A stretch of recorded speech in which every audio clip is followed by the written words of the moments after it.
Bonsoir à toutes et à tous. Bienvenue à l'École nationale des chartes pour cette conférence du cycle Chartistes à l'œuvre.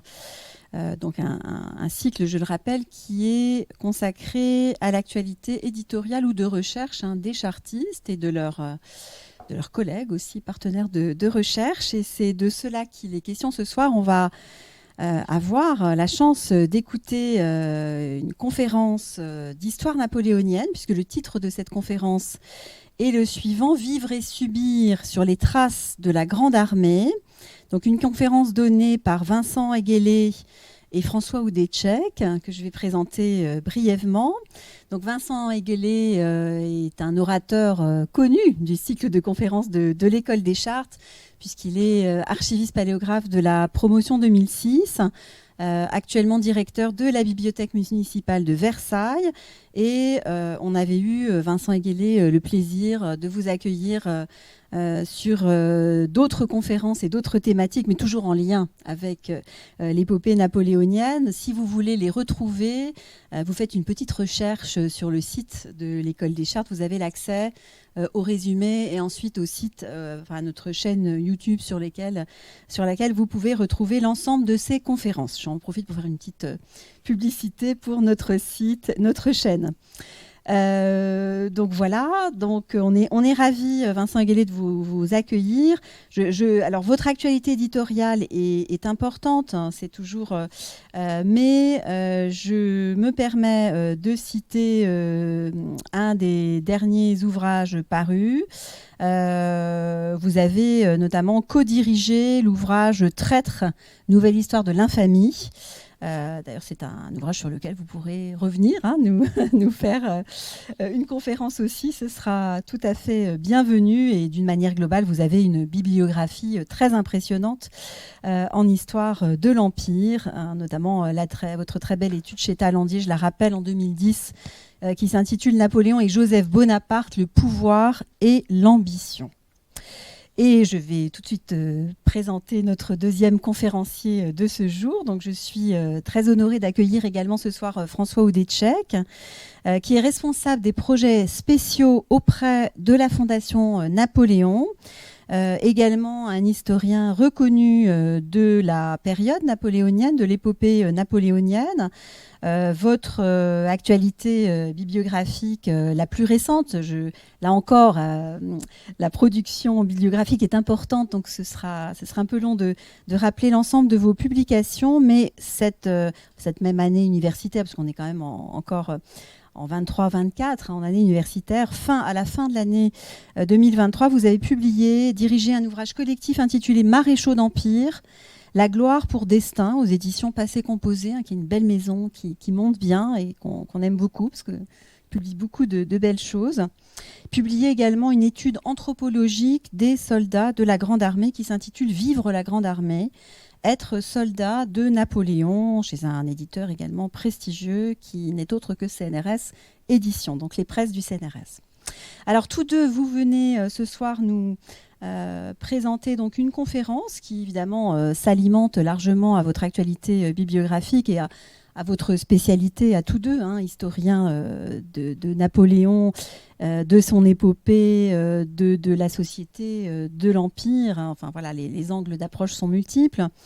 Une question intéressante, effectivement, comment on vit sous occupation napoléonienne, ce qu'on en pense, ce qu'on en dit. Ce sera, je crois, le thème de votre conférence de ce soir à travers le cas de Vienne. Donc Vienne occupée par les Français à partir du mois de novembre 1805. Une ville vraiment de mixité, de brassage des peuples. Je pense que vous allez nous le rappeler. C'est toujours le cas d'ailleurs. Enfin, quand on ouvre un annuaire à Vienne. Enfin, maintenant, c'est plus la lumière papier, mais enfin, on regarde ça sur Internet et on voit bien. Donc, effectivement, avec population germanique, bien sûr, mais aussi hongroise, tchèque, voilà, de Bohême, de Moravie. Donc, tout ça est tout à fait passionnant. Et donc, une sorte de bouillonnement intellectuel, culturel, qui prépare peut-être plus qu'ailleurs à la réception d'autres idées. hein, qui sont celles en particulier de la Révolution véhiculée par Napoléon et ses troupes. Donc voilà dont il sera question ce soir.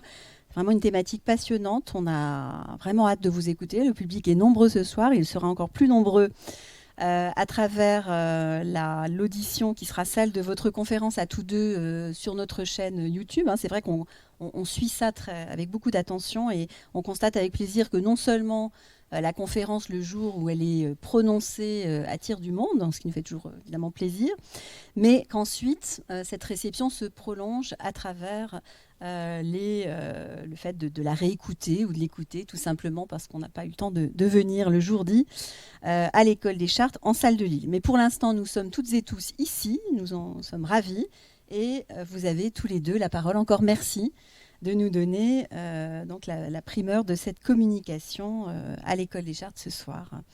Donc voilà, merci à vous, merci à tous les deux. Merci beaucoup, Madame la directrice. Je vais me permettre de faire une toute petite introduction, non pas pour compléter le propos qui était très élogieux, et je vous en remercie, simplement d'abord pour vous indiquer pourquoi j'ai demandé à François Houtsec de m'accompagner ce soir. Nous allons nous partager notre temps de parole, je l'espère, de façon très complémentaire, une demi-heure chacun. D'abord parce que François vient de faire paraître effectivement ce livre formidable qui s'appelle « Vivre la Grande Armée » et que déjà je le connais depuis de nombreuses années et que nous avons échangé par le passé de nombreuses informations, de nombreux détails de nos recherches respectives. Je savais que François avait ce livre en tête depuis des années. Le hasard a fait que nous avons quasiment publié en même temps, alors moi mon étude sur Vienne occupée et lui son ouvrage sur la Grande Armée, et que en le lisant, j'ai trouvé beaucoup de complémentarité, et voire même des éléments qui vont dans le sens de ce que j'avançais moi-même, ce qui est toujours bon en histoire, quand quelqu'un vient vous confirmer finalement dans vos déductions. Et d'ailleurs, vous verrez, en préparant, nous avons chacun préparé de notre côté les images du support, et en découvrant le support de François, je me suis dit, mais en fait, on a, sans avoir eu à échanger sur ce que nous allions dire respectivement, parce que chacun a sa liberté, évidemment, eh bien, il avait déjà amené des choses que je vais pouvoir compléter de mon côté. Donc je préviens d'ailleurs que ce n'est absolument pas voulu, mais c'est justement la preuve que nos travaux coïncidaient au bon moment. Donc merci encore d'avoir accepté d'être mon sparring partner, d'une certaine façon, si je puis dire, pour ce soir. Et sans plus attendre, je te laisse la parole. Merci. Merci Vincent, merci Madame la directrice. C'est très prestigieux de venir parler ici ce soir à l'École des Chartes. Moi qui ai travaillé beaucoup sur les archives et qui travaille encore énormément sur les archives, forcément on est au sein des saints. Moi-même je ne suis pas chartiste, mais c'est peut-être quelque chose que j'aurais dû faire. Mais bon, maintenant c'est un peu tard.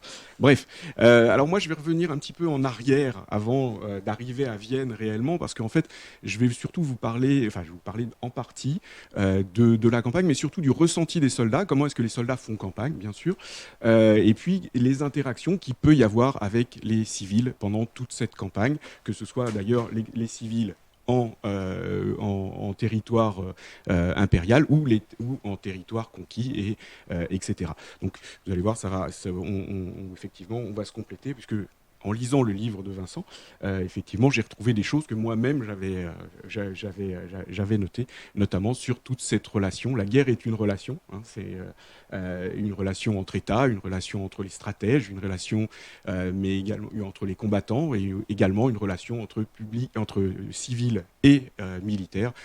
C'est vraiment une relation qui est multiforme, et ça se retrouve dans cette campagne de 1805. Donc abandonnant en fait le projet de descente en Angleterre, entre le 20 et le 25 août, Napoléon ordonne à la Grande Armée, qui était basée sur les camps sur la Manche, de se projeter sur le Rhin. Près de 200 000 hommes quittent en quelques jours les cantonnements. qu'ils occupaient depuis près de 2 ans. Dès le 25 septembre, ils sont sur le Rhin. Alors, je ne vous refais pas le déroulé. Vous aurez quelques cartes qui vous rappelleront tout ça. Mais bien sûr, Ulm, la prise des ponts de Vienne. Ce n'est pas que Murat et Lannes, d'ailleurs. Bertrand est extrêmement important. Bertrand est un autre sujet d'étude de ma part, sur lequel je me suis penché. Puis, bien sûr, la prise de la ville et Austerlitz. La campagne de 1805 est très riche en événements et on s'aperçoit qu'elle est à la base du mythe de la Grande Armée, finalement. Et ce mythe et cet événementiel a complètement écrasé cette autre vision de la campagne, qui est une vision plus anthropologique et plus humaine de la guerre. C'est vrai pour quasiment la totalité de la geste napoléonienne, mais je me suis aperçu en préparant cette conférence que finalement c'est encore plus vrai pour cette campagne de 1805 où on ne rentre que peu dans tout ce ressenti de ces soldats. Donc, on va essayer de rentrer dans tout ça et de voir comment est-ce que finalement, en sortant du camp de Boulogne, ils vont être projetés. Pour beaucoup, c'est la première campagne. On est à peu près à hauteur de 50% plus de 50% des soldats qui n'ont absolument pas fait campagne. Le camp de Boulogne a formé les conscrits des années 1803 jusqu'à 1805, même 1802 et 1801, pour vraiment les tout premiers. Et ces hommes n'ont jamais fait campagne. Ils côtoient des gens qui ont fait campagne, mais eux n'ont jamais fait campagne. Et en sortant du camp de Boulogne, ils ont appris toute la théorie du soldat, bien sûr, mais il leur reste à apprendre, évidemment, tout le volet de la campagne et ses relations, à la fois la découverte du feu, j'en parlerai pas aujourd'hui, mais notamment les relations avec les civils. Donc, dès le lancement de la campagne, je vous le disais, vous allez avoir les cartes qui vous rappelleront tout ça. Je ne parlerai pas de l'événementiel ou quasiment pas. Dès le lancement de la campagne, les hommes sortis des camps apprennent très vite que le quotidien du soldat est fait de marches et de bivouacs plus que de combats épiques. La spécificité de cette campagne est bien entendu la rapidité, la longueur des marches, la projection des forces permise par le système des corps d'armée, les fameux 7 torrents légendaires qui prennent désormais cette appellation. Elle est permise, évidemment, par cette organisation en corps d'armée. La marche sur le Rhin, qui est atteinte donc, le 25 septembre, est assez rapide. Pour les soldats, certaines unités, comme la garde impériale, bénéficient de transport, mais tout cela est fait dans un mélange de préparation et d'improvisation. Et notamment, tout le nombre de voitures vont être réquisitionnées chez les particuliers. D'ailleurs, une très belle lettre de Napoléon qui dit « Ils ont l'habitude, on peut prendre des réquisitions ». Évidemment, ça va mécontenter beaucoup les civils. On y reviendra parce que le problème, c'est quand l'armée réquisitionne, après, il faut se faire rembourser et on ne sait jamais quand les choses arriveront. Durant ces marches, les conditions climatiques n'ont pas favorisé les hommes. Les premiers jours de septembre, c'est une pluie continuelle. Ça vous rappellera ce printemps très humide. Et la qualité des routes, en fait, n'entrave pas trop la marche vers le Rhin. À l'inverse, les chevaux souffrent des précipitations et des mauvais chemins. La météo automnale au-delà du Rhin va alterner beau temps et pluie, et tout ça va impacter quand même beaucoup la Grande Armée, notamment pour les ravitaillements. J'y reviendrai, puisque c'est un des gros problèmes de ce début de campagne de 1805. Les marches commencent très tôt, 3-4 heures du matin, donc on se lève très tôt. Il y a des pauses pour essayer de empêcher qu'il y ait trop de traînards à la suite de l'armée. Je vais y revenir. Mais tout ça fait que tout se passe selon les sources, selon les témoins, le mieux du monde, et on atteint le Rhin, et on atteint Ulm, etc., assez facilement. C'est après Ulm que les problèmes vont se poser. À hauteur d'homme. Pardon, hop, là, voilà, ça c'est... Voilà. À hauteur d'homme, excusez-moi, j'ai zappé une slide. Cette campagne est à l'origine d'un grand mythe de la Grande Armée, qui est celui qui est constamment utilisé. L'empereur ne se sert que de nos jambes et pas de nos baïonnettes. On va avoir cette expression. à savoir qu'elle elle a été publiée dans le 6e bulletin de la Grande Armée en octobre 1805. Donc on est là, en fait, aussi devant une manipulation de l'information. C'est une autre conférence. La guerre napoléonienne, comme je le disais, est basée sur la mobilité, la rapidité de mouvement, et ça impose des marches forcées aux soldats, qui doivent s'y habituer dans de brefs délais. Les règlements provisoires pour le service des troupes en campagne prescrivent d'exercer les soldats, mais bien souvent, en fait, en réalité, ils apprennent à marcher réellement pendant les campagnes.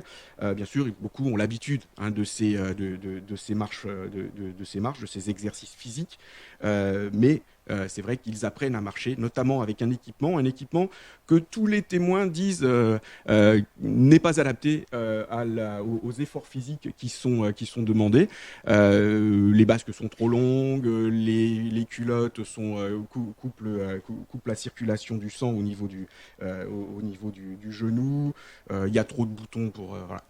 Et il y a à peu près un consensus, aussi bien de ceux qui les mettent, ceux qui portent les uniformes, que des médecins militaires qui vont avoir ces réflexions.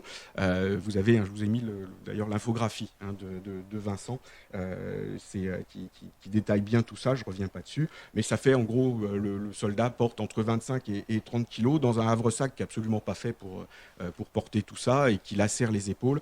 Tout ça va donner des micros, j'en reparlerai plusieurs fois, mais les marques sur le squelette vont être assez importantes, et notamment on a des petites marques au bas du dos qui permettent aux archéologues aujourd'hui de spécifier, lorsqu'on trouve une fosse commune, et bien de spécifier les cavaliers des fantassins.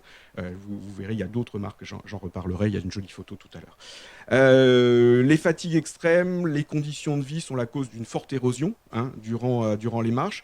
Passer le Rhin, c'est surtout passer le Rhin que les problèmes vont se faire jour, parce que ceux qui ne vont pas soutenir les marches, en fait, vont s'effondrer de fatigue. Et après, normalement, on est censé rattraper sa colonne. Évidemment, 200 000 hommes qui s'écoulent comme ça par les routes, eh bien, c'est extrêmement compliqué de rattraper sa colonne. En plus, les soldats vont souvent bien prendre la tangente. Avant le Rhin, énormément de soldats vont quitter les rangs pour aller voir ceux qui sont originaires des départements traversés, pour aller voir famille, amis, etc. Mais ils vont revenir. Passer le Rhin, c'est un petit peu plus compliqué parce qu'il y a les premiers engagements. Certains s'aperçoivent que la guerre, c'est quand même dangereux. Donc, on peut s'éloigner de temps en temps de sa colonne et reparaître un petit peu plus tard. Mais c'est vrai qu'il va y avoir des véritables fatigues. Je vous montrais, ça, vous avez là les deux marques très caractéristiques des soldats. Vous avez tête de fémur qui sont la marque pour les cavaliers, et ce qu'on appelle la fracture du conscrit qui est complètement à gauche, pardon, qui est une fracture qui est assez régulière chez les fantassins. Et d'ailleurs, quand au 19e, on va décrire cette fracture, on va l'appeler fracture du conscrit, parce qu'elle affecte très souvent tous ces hommes. Aujourd'hui, ça sert vraiment pour spécifier qui est cavalier, qui est fantassin pour les archéologues. On le sait, ces marches sont absolument phénoménales, et celle qui est restée dans l'esprit de tout le monde, c'est bien sûr celle de Davout, juste avant la bataille d'Austerlitz. Comme je le disais, certains profitent de toutes ces marches pour s'éloigner de la colonne. Et c'est le général Thiard, quand il écrira ses mémoires, va même dire que, une fois qu'ils ont eu terminé la campagne, quand ils ont retrouvé leur dépôt, ils ont retrouvé des gens qui s'étaient perdus opportunément, qui étaient rentrés directement à Paris. Donc il y en a qui n'ont pas été jusqu'à Austerlitz, dans les 200 000 hommes qui sont partis de Boulogne. Bien sûr, vous avez la gendarmerie qui fait voiture-balai, la prévôté en fait de l'armée, qui est normalement censée faire voiture-balai pour ramasser tout le monde, mais compte tenu des problèmes et de l'étendue du phénomène, en fait, ils vont avoir du mal à remplir toute cette tâche. L'autre aspect qu'ils apprennent, c'est évidemment qu'il faut dormir, il faut manger, il faut se reposer pendant toute cette campagne.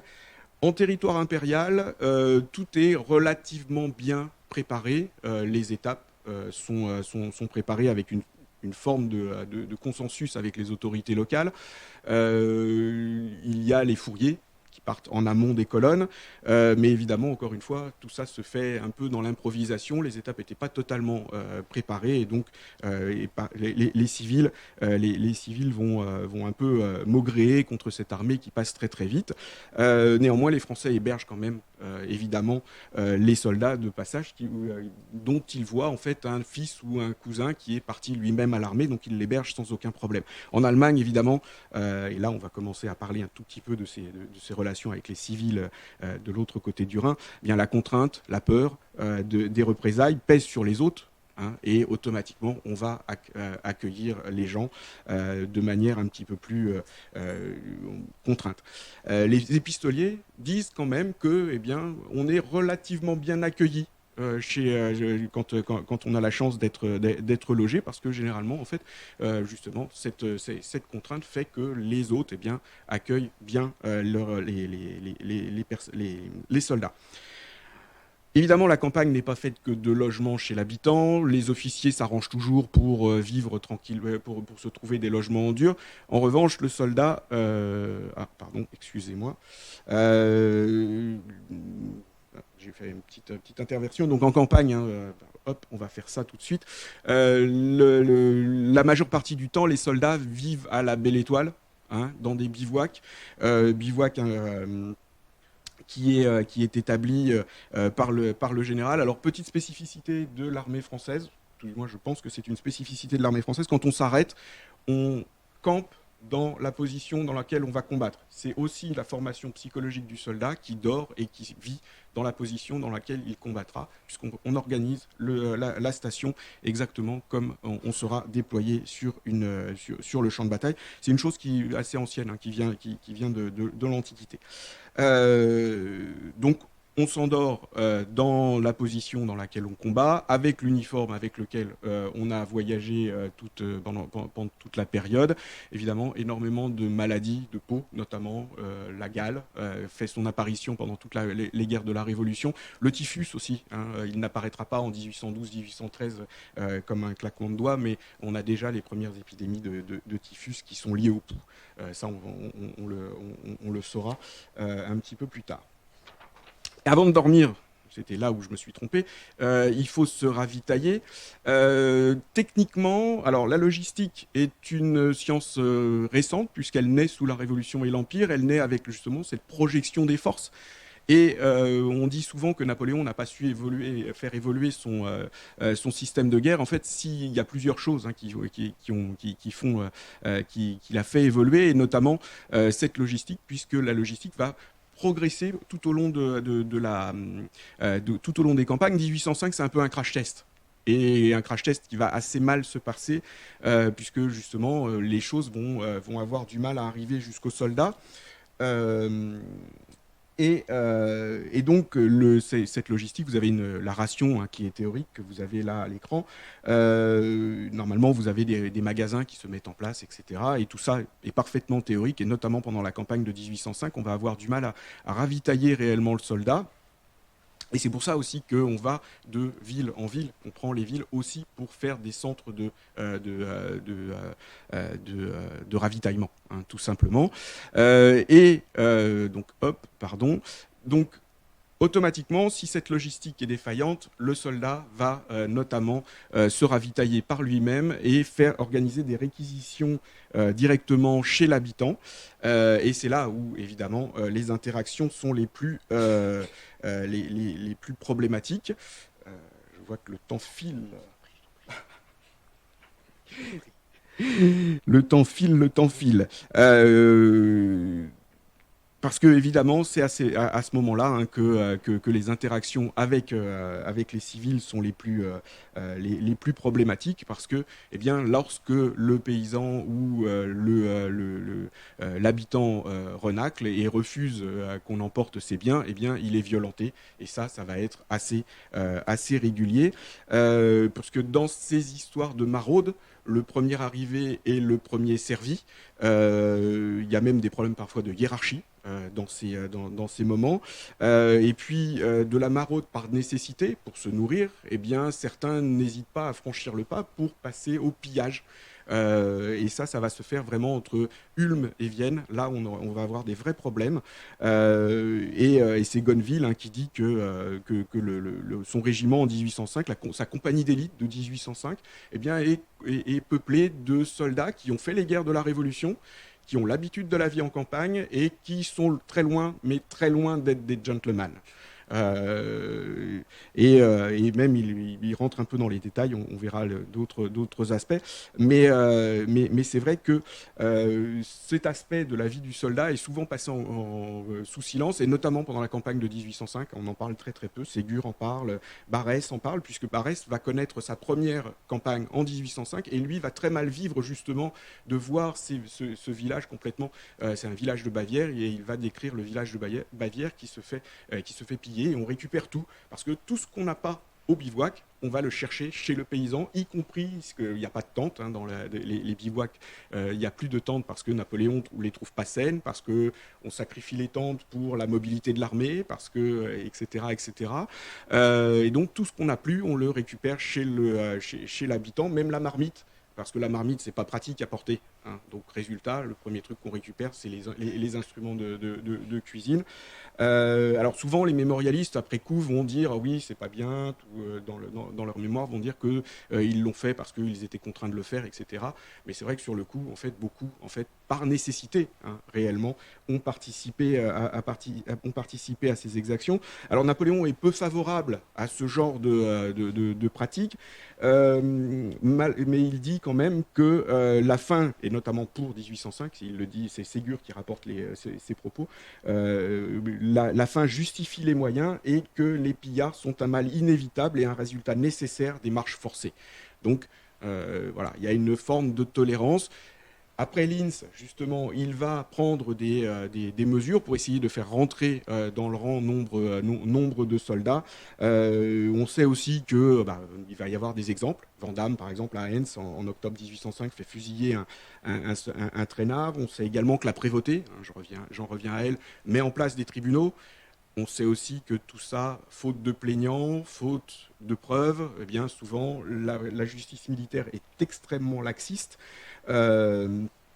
Et que les délits en fait sont assez vite oubliés. C'est vrai que Vincent a montré aussi dans son livre que à Vienne, eh bien on tient les choses beaucoup plus serrées à Vienne en 1805 parce qu'on craint une révolte de la population, et donc on va avoir une politique très proche, en fait très serrée de tout ça. Mais c'est vrai que la justice militaire est un pan entier en fait de l'histoire napoléonienne qui est un petit peu mis de côté parce que faute de sources finalement, parce que les sources ont très mal été conservées. Dernier point que je voulais aborder, oui c'est bon, je suis dans les temps.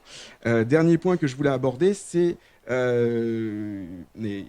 de passer la parole à Vincent, sont les relations des soldats et des femmes. Parce que c'est là aussi qu'on retrouve toutes ces interactions avec les soldats. Ce qu'il faut bien comprendre, c'est qu'on a des jeunes gens qui ont entre 20 et 25 ans, qui, pour beaucoup, découvrent la vie, le déniaisement aussi. J'ai trouvé, pour écrire mon livre, j'ai pas mal d'exemples de jeunes gens qui vont quitter le village et puis qui vont découvrir la vie et qui vont s'ouvrir à la vie sexuelle pendant tout ça. Ils découvrent le vin aussi, c'est une autre et plein d'autres choses. Mais c'est vrai que ce qui fait que dès qu'ils croisent des femmes, en règle générale, eh bien, tout de suite, il y a des jeux de séduction qui se mettent en place. Quand on est officier, qu'on est logé chez l'habitant, en règle générale, il y a une forme de badinage qui se met en place. Pardon. Et les choses sont très courtoises. Ça peut se faire aussi avec les soldats, mais c'est moins fréquent. Mais chez les officiers, il y a une véritable forme de badinage qui se met en place, qui ne va pas forcément au bout. On ne va pas, il n'y a pas d'acte sexuel forcément, mais on va fréquenter, on va badiner, on va s'échanger quelques vœux pieux. Souvent. Parfois, ça va un peu plus loin. C'est notamment le cas, alors je vous ai mis, ça ne va pas être lisible, je suis navré, mais l'exemple de cette lettre, c'est une Allemande en 1803 qui voit partir au loin un bel officier, un beau lieutenant, et avec qui, évidemment, elle a échangé des vœux, elle a été jusqu'au bout, et le jeune homme est reparti, puisqu'il a été appelé sur d'autres fronts, et elle va lui écrire. Alors, ce qui est touchant, c'est qu'elle lui ouvre son cœur, et en fait, j'avais même transcrit les fautes, les fautes d'écriture, parce qu'en fait, elle écrit comme elle parle. Donc, et quand on lit la lettre à voix haute, on entend l'accent allemand, et elle est complètement éplorée parce que son beau lieutenant est parti. Évidemment, le beau lieutenant ne reviendra jamais. Lui va courtiser quelqu'un d'autre. J'ai une autre lettre d'une autre demoiselle qui l'a séduite un petit peu plus tard.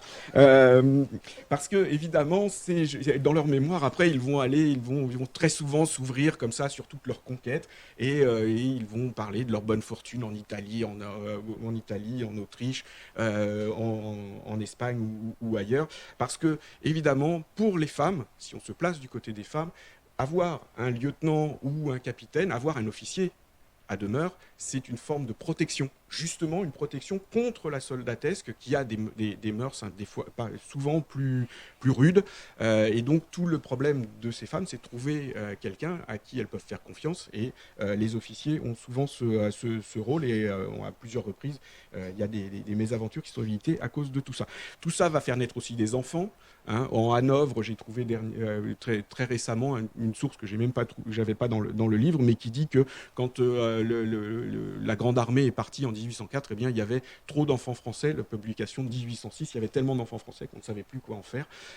Pareil pour Étaples, au moment un des lieux du camp de Boulogne, on a relevé 39 naissances en 1805, et c'était pour la plupart des enfants de soldats, de pères soldats qui étaient partis pour la campagne de 1805.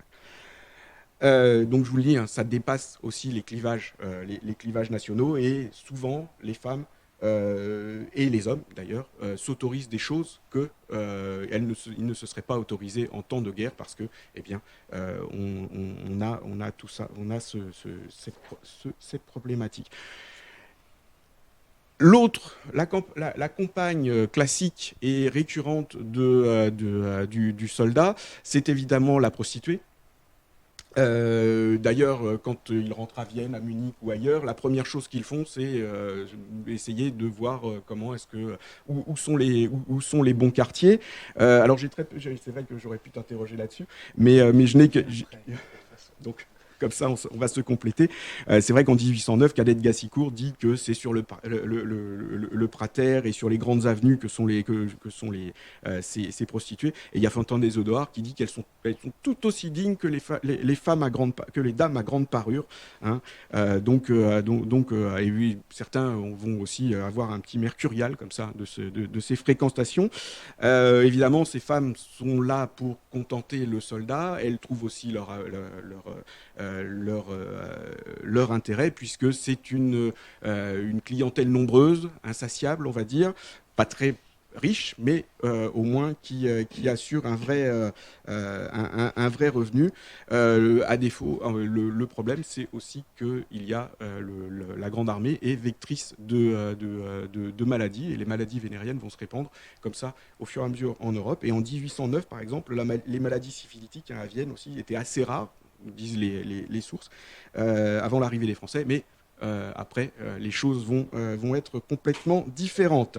Et c'est un vrai problème au niveau de la hiérarchie militaire, puisque évidemment, un soldat malade finit à l'hôpital, et il n'y a pas de contrôle. Il faut le savoir. Il y a eu le seul contrôle pendant toute la période impériale qu'il y a eu, c'est en 1801, où on a contrôlé les hommes qui rentraient d'Italie. Sinon, les hommes ne sont jamais contrôlés. À la garde, dans la garde, il y a un vrai contrôle de cette problématique. Évidemment, dernier élément, c'est le sexe contraint. Parce que dans les soirées de débauche, les soldats peuvent commettre des exactions. Bien souvent, ça se fait dans les moments de calme. Ça ne se fait pas dans les moments de combat, parce que le combat prend toute la place dans la vie du soldat. Par contre, le soldat, lorsqu'il se repose, quelque part, quand il revient de cette guerre, alors il a besoin de se réadapter quelque part, et dans les soirées de débauche, alcool, et évidemment, les viols vont être assez récurrents. Alors en 1805, on a quelques mentions, à savoir que le viol est, on va dire, il y a une certaine tolérance. Si le viol n'entraîne pas la mort, il n'y a que des années de fer. Par contre, si on tue, le soldat, normalement, est passible de la peine de mort. À savoir que, évidemment, dans toutes ces affaires-là, il y a très peu de procès. On va faire, parfois, il y aura des procès, hein, et Vincent en parlera peut-être, et il en souligne plusieurs.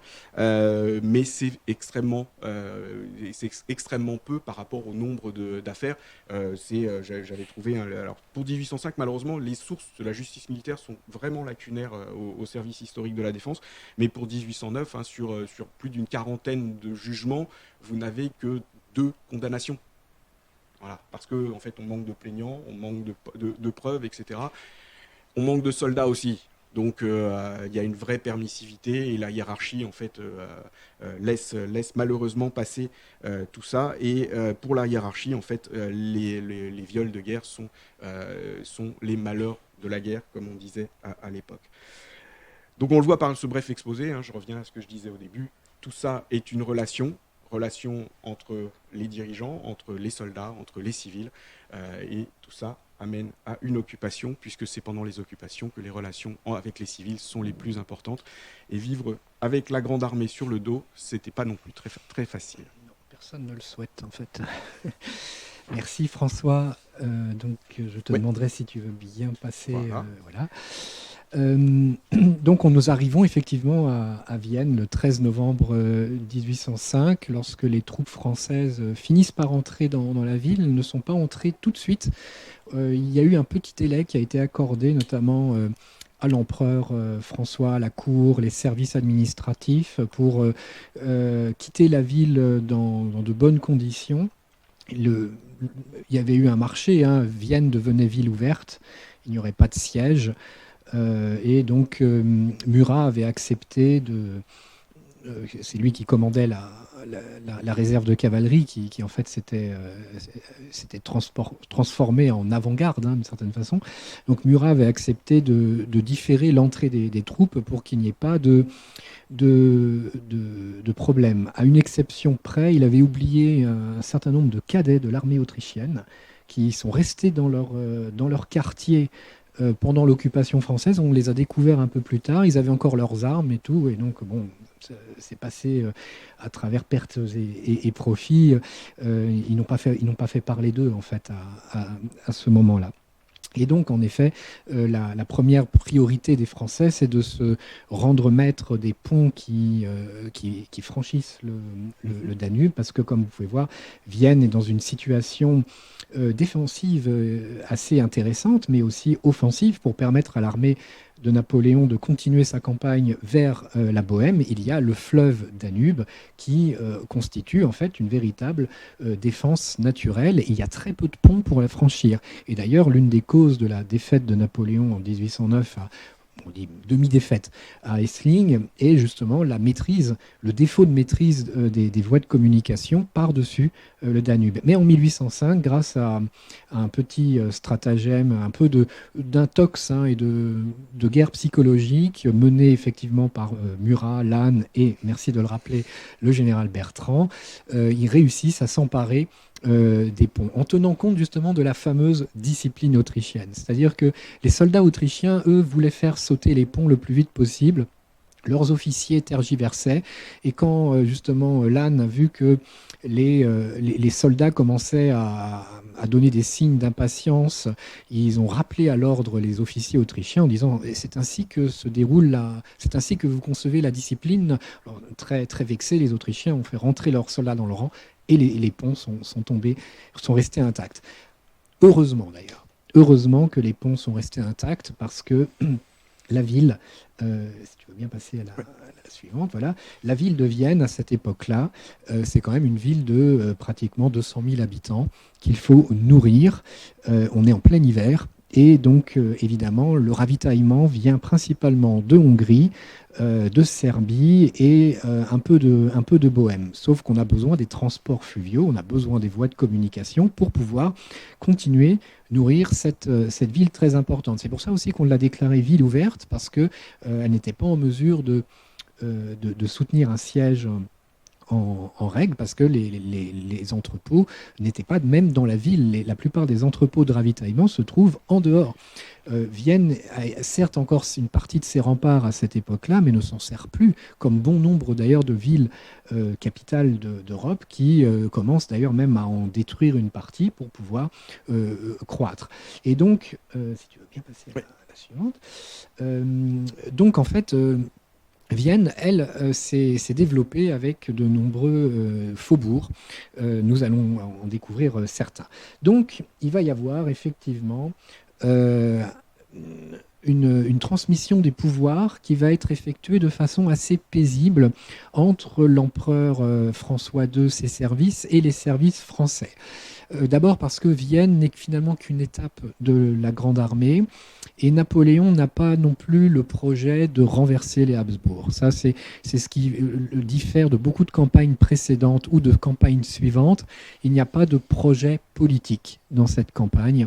Il s'agit principalement de prendre les Russes de vitesse, parce que l'armée russe a mis beaucoup de temps à traverser la Pologne en entrant en campagne. Ils sont arrivés en Bohême. Il y a même des engagements qui ont lieu au courant des premières quinzaines de novembre, deuxième quinzaine, entre la cavalerie de Murat et l'armée russe.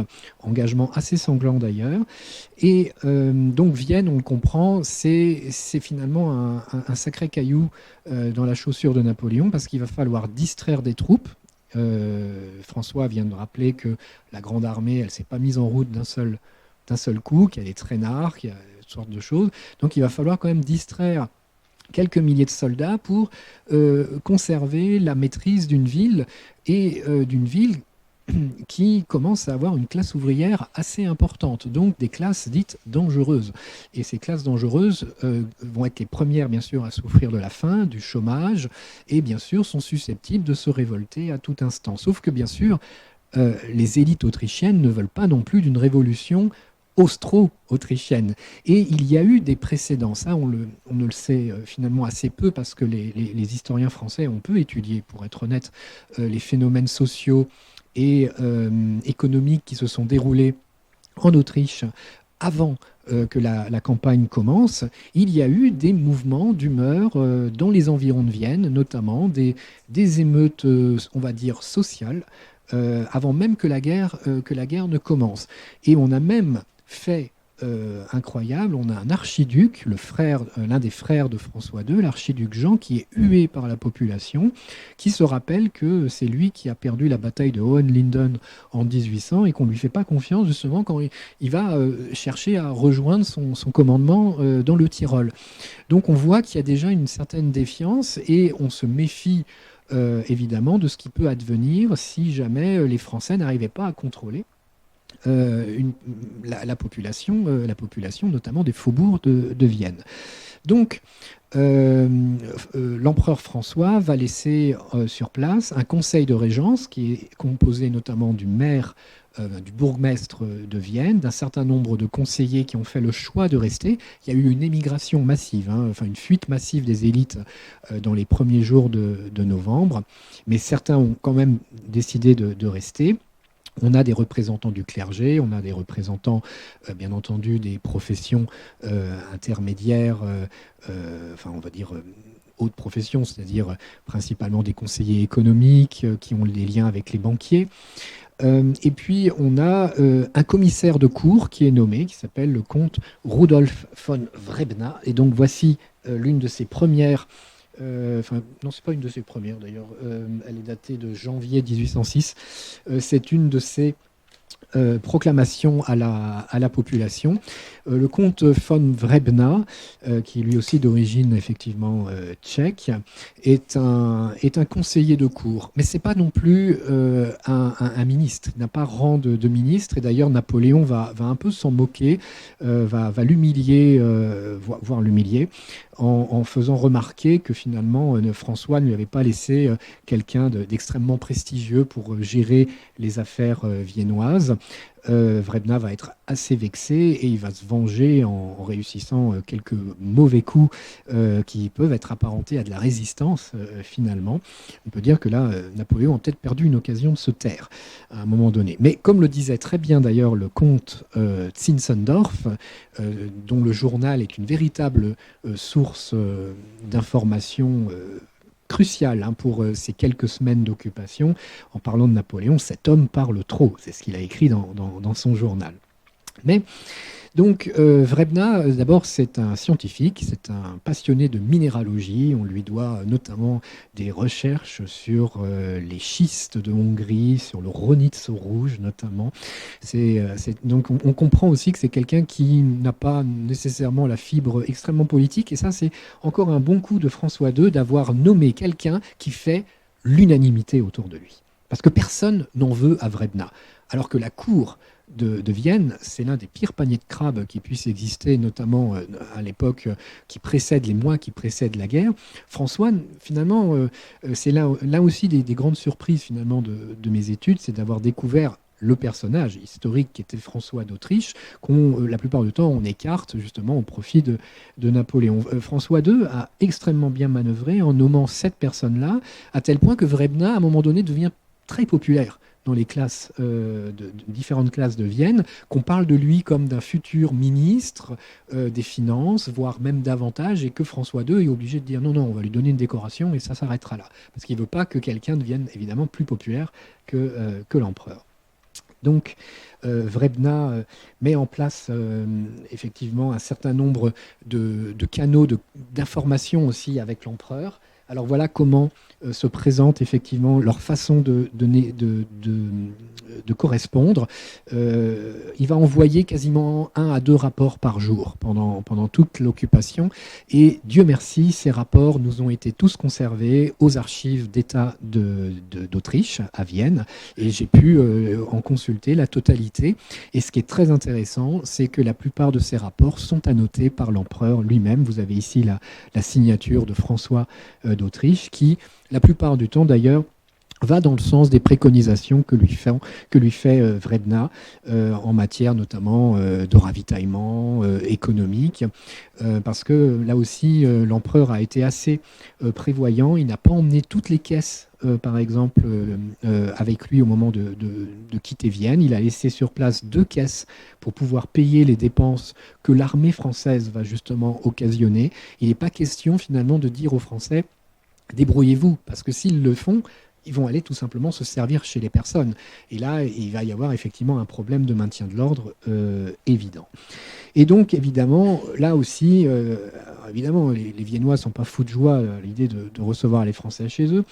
Il va y avoir quand même des petites nuances, parce que c'est une chose, par exemple, de recevoir Théodore Bacher, représentant de la France auprès de la Diète de Ratisbonne, qui arrive à Vienne et qui est logé chez le comte Zinzendorf. C'est une chose de recevoir le général Vandamme et son état-major dans son hôtel particulier, parce que vous pouvez être sûr qu'il n'en restera absolument plus rien. Il aura été désossé à l'issue de son passage, et c'est ce qui va se passer.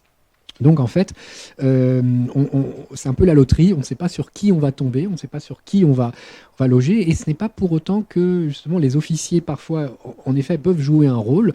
On a un grand nombre de rapports de la police de Vienne qui font état de faits de violence de la part d'officiers à l'égard de leurs logeurs. Donc comme quoi, finalement, leur qualité ne les empêche pas. D'une certaine façon, on a par exemple un abbé qui a été menacé d'être rossé gratuitement un soir de beuverie par son locataire. On a aussi, vous verrez, d'autres cas encore plus intéressants, si je puis dire. Et donc, il va falloir qu'on maîtrise effectivement les rapports et états de situation que vous avez ici. Nous avons aussi l'information que les Français et les Autrichiens vont essayer de mettre en place de manière régulière, de façon à pouvoir informer. Parce que la pire des choses qui peut arriver dans une ville de 200 000 habitants, c'est la désinformation, c'est la rumeur, c'est ce qu'on appelle aujourd'hui la fake news. Et des fake news, il y en a énormément, parce que je rappelle que la France combat à cette époque-là la Russie, qui est déjà championne du monde en la matière. C'est pas une surprise. Et donc, on a même, par exemple, au moment où les premiers prisonniers russes arrivent, défilent traversent la ville de Vienne, ceux qui parlent allemand disent aux Viennois, oh, on est prisonniers, oui, mais en fait, on a gagné. Vous inquiétez pas, nos camarades arrivent. Donc, il y a une véritable rumeur permanente qui fait état, quasiment dans les premiers jours de l'occupation surtout, de la mort de Napoléon, de la mort de ses maréchaux, qu'il a été fait prisonnier, que de toute façon les Français vont pas tenir 3 jours en Bohême, qu'ils vont se faire écraser, et qu'il faut se préparer justement à les mettre dehors, manu militari. Voilà. Donc ça, effectivement, il va falloir lutter contre ça, et les Français, évidemment, prennent le contrôle des journaux de l'époque, et notamment de la Wiener Zeitung, qui existe déjà, mais ils vont aussi publier ce qu'on appelle des Extrablatt, c'est-à-dire des feuilles à la main, pratiquement, qui reprennent les informations, notamment les bulletins de la Grande Armée, traduits en allemand. Et c'est là d'ailleurs que les Autrichiens vont faire preuve souvent d'un esprit de résistance assez marqué, parce qu'ils vont faire en sorte que les informations des Français soient publiées, certes, mais avec beaucoup de retard, en disant non, mais on a mal compris, ça a pris du temps, il a fallu payer le traducteur, etc. Par exemple, la bataille d'Austerlitz, lorsqu'elle est connue à Vienne dès le lendemain, le 3 décembre, la population va être réellement informée qu'à partir du 4 et du 5, parce que là, Wrebna et ses services vont prendre leur temps. Et donc, c'est aussi pour montrer effectivement qu'ils ne sont pas à la solde, ils ne sont pas à la botte de l'occupant, même si, effectivement, ils sont obligés de travailler avec eux. Et puis, en effet, pendant que les combats continuent, et même au-delà, l'espionnage bat son plein, et on a des correspondances secrètes qui continuent à être échangées, notamment entre Vienne et les endroits où se trouve l'empereur d'Autriche, notamment sa résidence de Holich.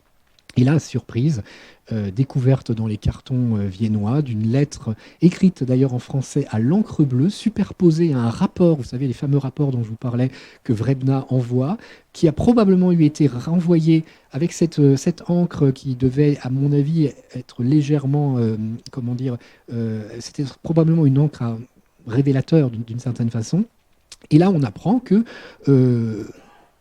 le maréchal Murat commence à donner des informations intéressantes aux Autrichiens dès 1805, qu'il a été approché par un conseiller de l'empereur, un certain Landréani. D'ailleurs, je pense que la personne qui a écrit cette fameuse correspondance secrète à l'encre bleue n'est autre que Landréani, effectivement, a joué sur la corde sensible de Murat en lui disant qu'après tout, Napoléon le traitait assez mal, le récompensait mal, et Murat lui dit « Vous avez raison, c'est vrai que je n'ai pas été récompensé pendant mes actions en Italie, on me les a même reprochées, et on comprend en fait que les Autrichiens sont déjà en train de préparer la guerre suivante, d'une certaine façon, en prenant des contacts intéressants avec certaines personnes. Murat, ça va pouvoir arriver jusqu'en 1814, où il va devenir totalement pro-autrichien, effectivement. Alors, est-ce qu'on peut aussi... Voilà. Donc, voilà. Alors, néanmoins, le cœur de la problématique, je ne peux pas toutes les donner parce que nous avons un temps qui est restreint, et je vous renvoie à nos 2 livres respectifs, Vivre la Grande Armée et Vienne sous le soleil d'Austerlitz. Voici quelques données qui justement n'apparaissent pas de façon complète dans le livre, parce que c'est beaucoup de statistiques, et j'aurais voulu vous donner effectivement un petit panorama, un petit panorama des statistiques, des crimes, délits, accidents qui ont pu avoir lieu à Vienne entre le 13 novembre et le 1er janvier 1806. 1er janvier parce qu'à partir de ce moment-là, l'armée française commence à plier bagages, la paix de Presbourg a été signée, et Talleyrand fait en sorte d'ailleurs que l'évacuation de Vienne se fasse le plus rapidement possible, même si Daru, l'administrateur civil que Napoléon a laissé pour percevoir les contributions de guerre, demande à ce que l'on reste un peu plus longtemps parce qu'il sait que si les Français s'en vont rapidement, ils ne toucheront jamais les indemnités qu'ils ont négociées avec les Autrichiens, ce qui va d'ailleurs effectivement se passer. Alors là, c'est intéressant parce que je vous mets d'un côté, ah oui, alors ce qui est indiqué titre du graphique, c'est français qu'il faut lire. D'un côté, les chiffres globaux pour les Viennois et de l'autre, les chiffres globaux pour les Français. Donc ce qui apparaît, le crime le plus répandu pendant l'occupation française de Vienne, lorsqu'on est viennois, auquel on est confronté, c'est le vol. Et les crimes les plus répandus pour les Français, sans surprise, effectivement, ce sont tout ce qui est violence, voilà, c'est ça, violence et ordre public. C'est-à-dire qu'en fait, les Français sont les premiers à troubler l'ordre public qu'ils sont censés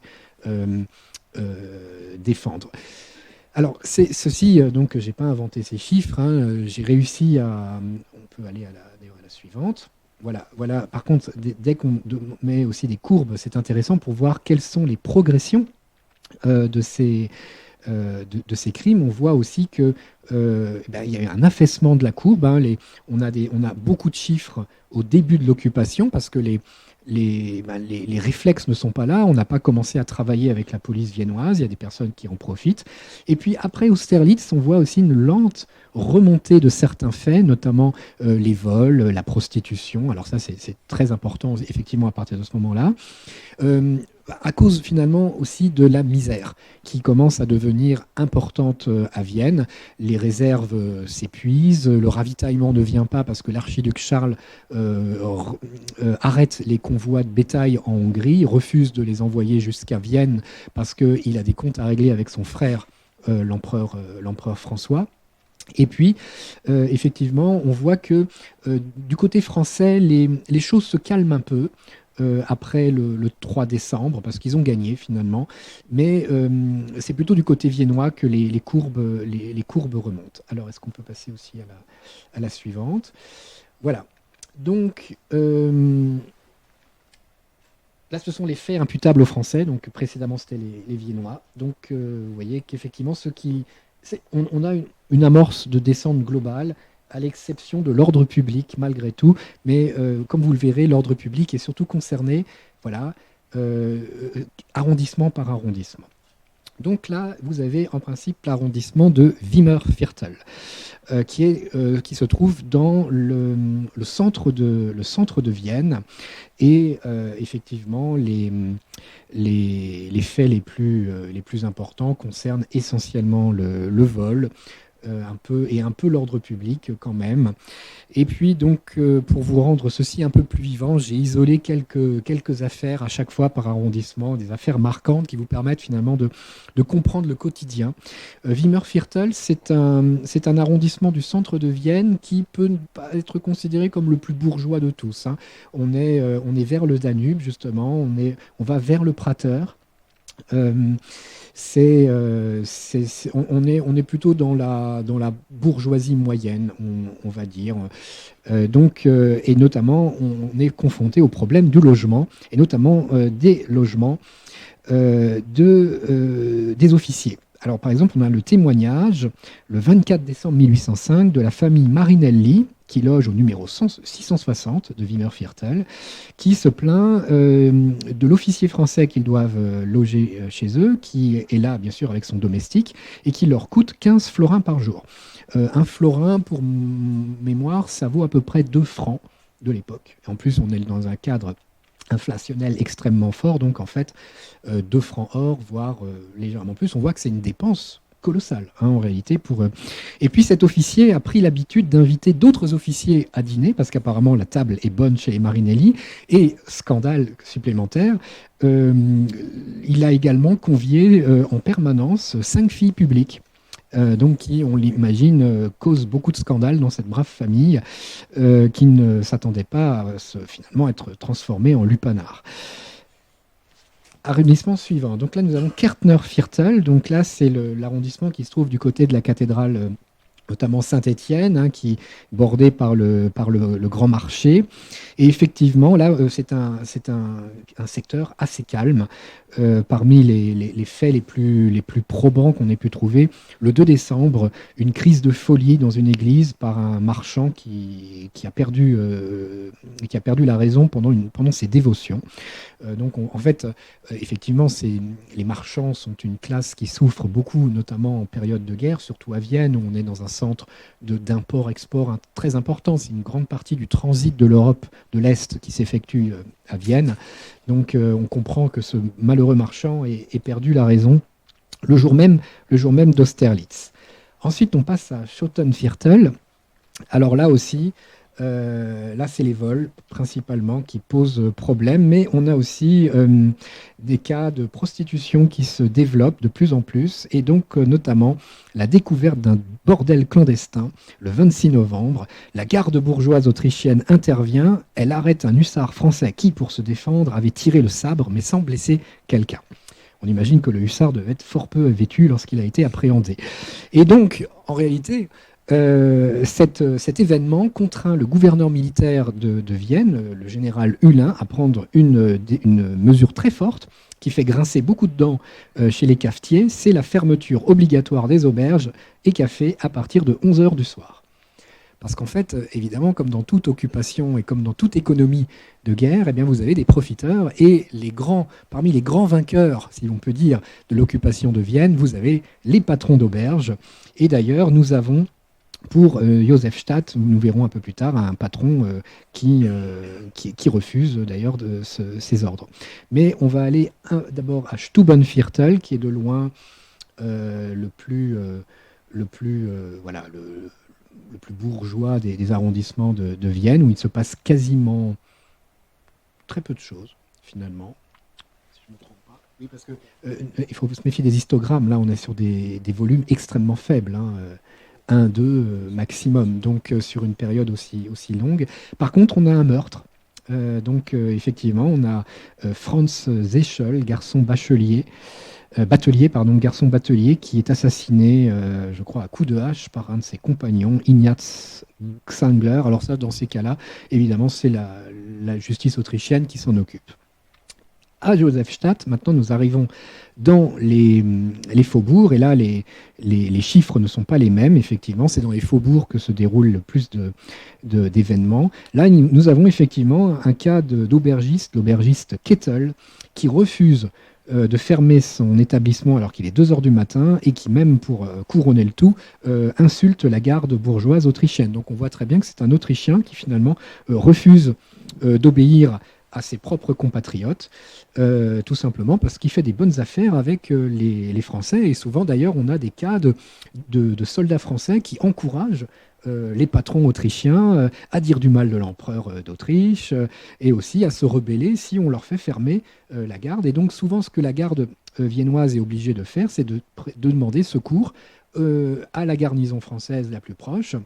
Et il n'y en a pas beaucoup, des soldats. Donc, une fois sur deux, en fait, on leur répond non, on n'a pas de troupes à vous donner. On a aussi, à Josefstadt, on voit apparaître vraiment la vraie misère. Notamment le 15 décembre, toujours, on a une petite fille de 5 ans qui se fait voler son manteau par une inconnue. Donc là, on voit que il y a les barrières morales qui commencent peu à peu à s'effondrer. Et effectivement, Léopoldstadt, alors là, effectivement, c'est l'arrondissement où il y a le Prater, donc qui est le plus concerné par la prostitution. C'est celui aussi où il va y avoir le seul meurtre commis par un Français durant l'occupation de Vienne, le 1er janvier 1806. Un concierge de 43 ans qui s'appelle Kappler, qui est père de 3 enfants, est tué par un soldat français à qui il tardait à ouvrir la porte. Donc là, on est dans le cas d'un meurtre totalement gratuit. Je n'ai pas retrouvé l'identité du soldat en question, mais je pense que celui-ci, il a été bon pour le peloton peu de temps après, parce que justement, ça rentre dans la catégorie justement de ce qui n'est pas... on ne peut pas laisser passer. Et d'ailleurs, il y a eu une autre exécution de soldats français devant la population de Vienne. C'est un caporal qui s'appelle Placide Fouillera. Il n'y en a pas eu beaucoup, c'est pour ça celui-ci, on le connaît, qui lui avait été... arrêté pour pillage dans les environs de Vienne, pas dans la ville même, mais circonstance aggravante, il avait effectivement abusé de sa fonction de caporal pour inciter ses compagnons, ses camarades, à piller et voler avec lui. Ça fait partie des cas. Voilà. L'incitation. L'incitation, c'est ce qui est le plus grave, hein, finalement. Piller, voilà. C'est une chose, mais inciter les autres à piller, on finit souvent sur le peloton. Voilà. Et donc, en plus, ça a amusé la population viennoise parce qu'il n'y avait pas beaucoup de distractions donc, à cette époque-là. Saint-Ulrich, donc qui est voilà, un autre arrondissement proche du centre. Alors là, par contre, le 24 décembre, l'événement le plus marquant, c'est les attroupements qui commencent devant les boucheries. Parce que la viande manque. Et donc, en fait, on est le 24 décembre et la population a très peur de fêter Noël sans avoir d'oie rôti sur la table. Ça peut s'expliquer. Et surtout qu'à Vienne, on aime bien manger, c'est connu, et c'est déjà connu à l'époque. Maria Hilf, notre avant-dernier arrondissement, où là, cette fois, c'est les Français, le 19 novembre, qui font les frais de la colère populaire. 2 inspecteurs aux revues, qui s'appellent Bulin et Boisé, se font voler leurs affaires lors d'un attroupement causé par une rumeur. Donc je vous disais que les rumeurs, c'était ce qui avait de plus difficile à combattre, parce qu'on ne sait pas d'où elles viennent, et elles sont entretenues à dessein par des services secrets étrangers qui sont finalement très actifs au courant de cette campagne. Et chose intéressante, parmi les voleurs qui sont arrêtés, eh bien, figurent des policiers et des gardes du district. Donc on voit que tout ça a été fort bien organisé. Et enfin, à Wieden, nous avons donc un autre arrondissement.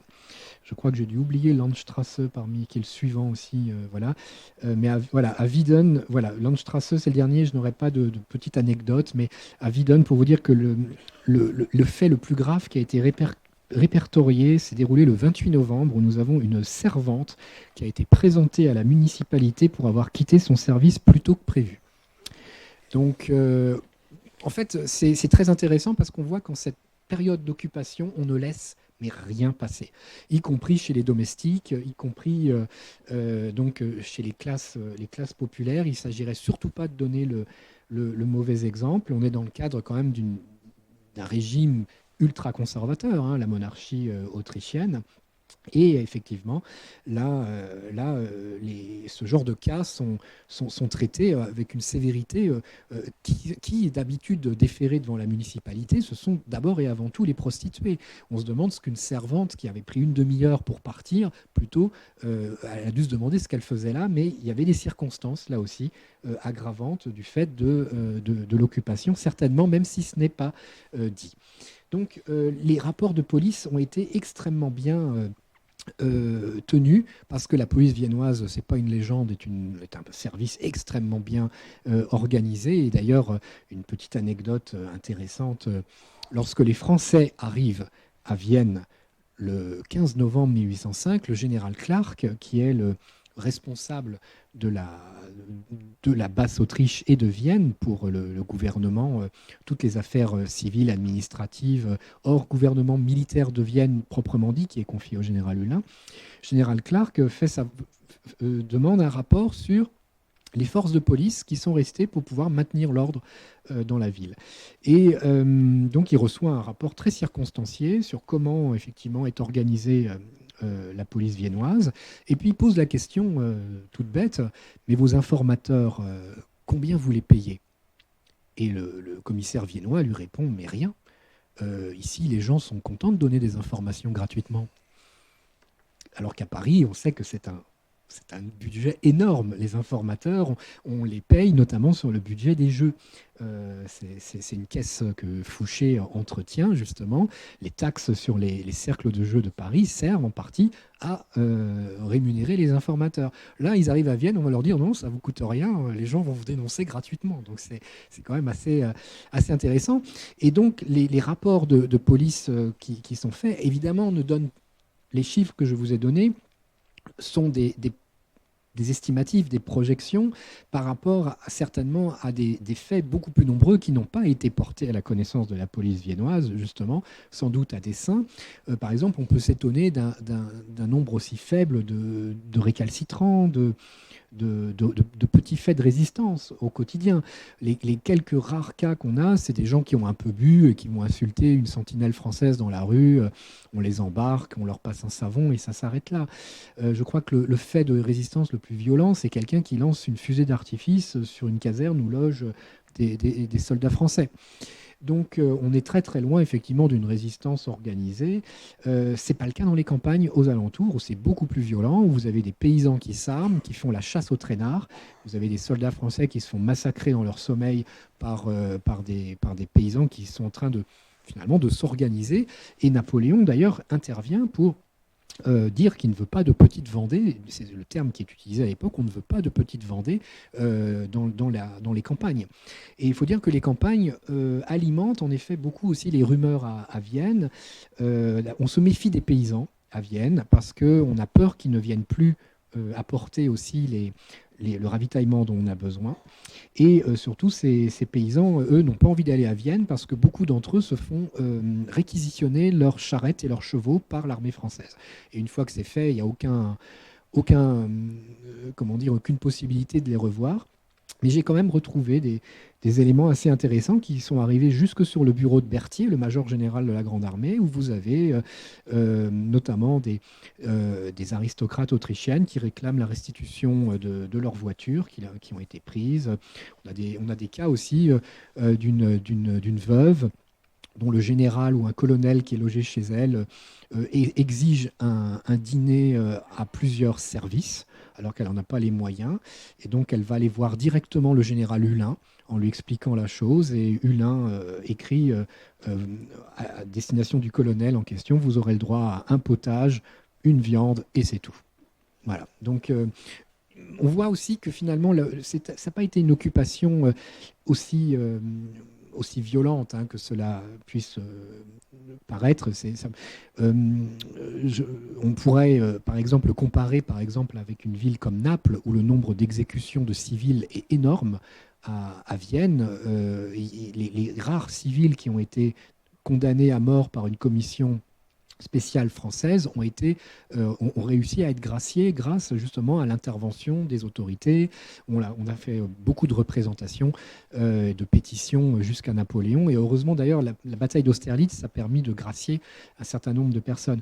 À Naples, à Madrid plus tard, ou dans d'autres villes, notamment du sud de l'Europe, on ne se comporte pas du tout de la même manière. On exécute sans aucun état d'âme, avec des parodies de justice. À Vienne, ce n'est pas vraiment le cas. On a même aussi un cas assez extraordinaire. On a Daru qui se préoccupe de savoir si les artistes viennois vont continuer à percevoir leur pension en pleine guerre, alors que justement on a des soucis de ravitaillement, etc. Daru réussit à mobiliser de l'argent pour que plusieurs artistes viennois continuent de travailler pendant cette période-là. Donc, comme vous pouvez le voir, effectivement, notre intervention était intitulée Vivre et subir. On subit beaucoup, mais on vit quand même dans ces cas-là. Et pour terminer, j'aimerais citer Jean Tullard. Parce qu'on a parlé d'histoire napoléonienne. Jean Tullard, à qui nous avons offert une très belle cérémonie à la Sorbonne au mois de décembre dernier pour ses 90 ans, et qui rappelait dans les interventions qu'il a faites à cette occasion que lorsqu'il a commencé à travailler sur l'histoire napoléonienne dans les années 1960, celle-ci finalement se résumait à une histoire militaire qui était dominée, ultra dominée par les carnets de la Sabretache qui faisaient régner une sorte de terreur sur les esprits, parce qu'il s'agissait de ne pas se tromper sur le nombre de boutons, sur telle passementerie, sur tel revers de redingote ou de que sais-je. Et ce qui fait qu'en fait, l'histoire de cette période-là était totalement asséchée. On ressassait aussi les campagnes dans leurs grandes lignes, que tel corps d'armée avait été déployé à tel moment, etc.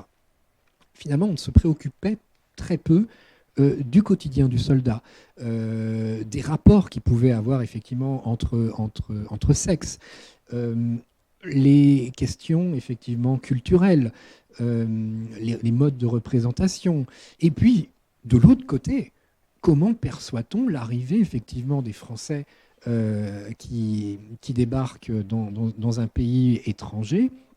Et l'idée, c'était aussi, dans nos travaux respectifs, de recentrer tout ça, de redonner des perspectives, de ne pas se contenter du point de vue franco-français. La lettre de la jeune fille allemande est très intéressante, à plus d'un titre, justement parce que c'est des voix qu'on n'a jamais entendues, notamment dans l'histoire napoléonienne, et qu'il était temps, voilà, ce sera mon mot de la fin, il était temps justement de rendre la parole à tous ceux qui en avaient été privés jusqu'auparavant. Merci beaucoup.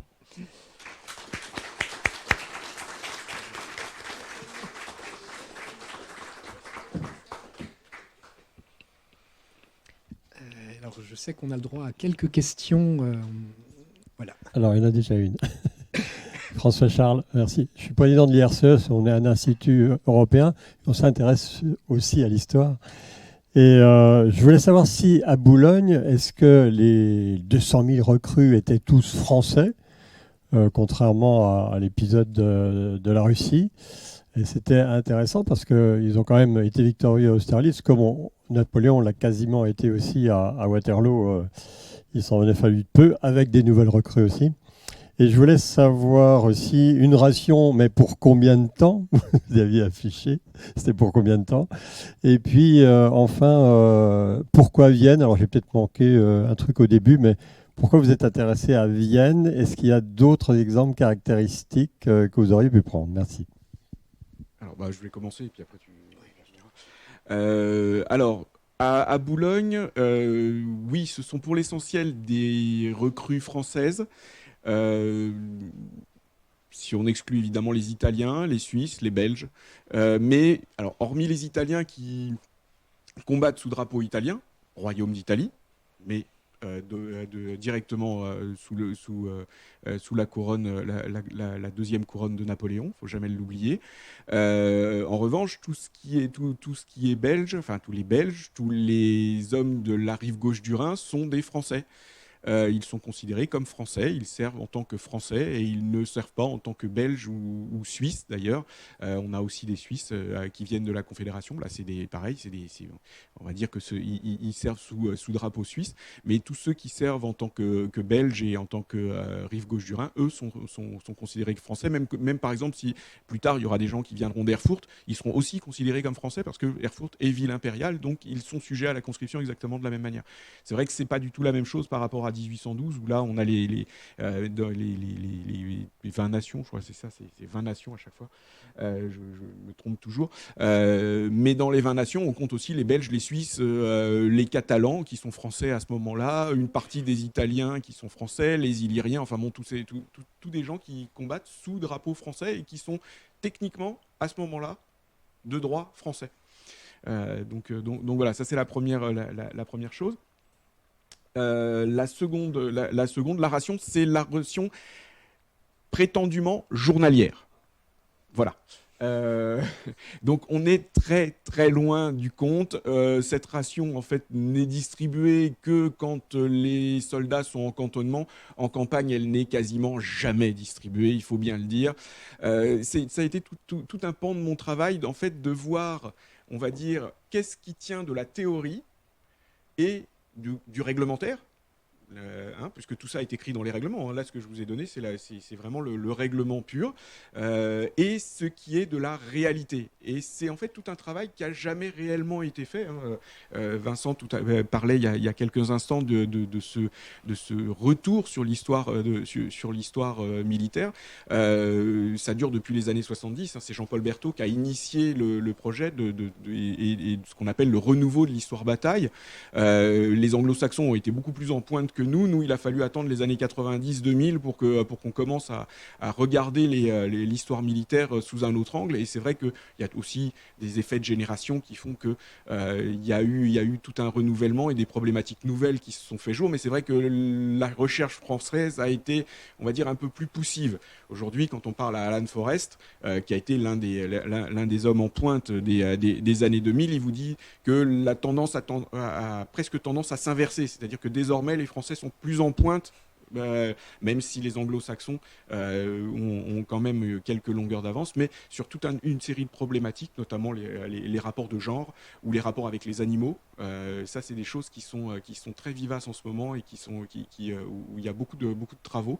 Et ce qu'il faut voir, c'est que de ces 10 dernières années, en fait, on a vu une augmentation, notamment quand on discute avec Jacques-Olivier Boudon, Hervé Drivillon, enfin tous ceux qui font de l'histoire napoléonienne et de l'histoire militaire. Plus précisément, on s'aperçoit en fait qu'il y a un véritable intérêt pour toutes ces questions.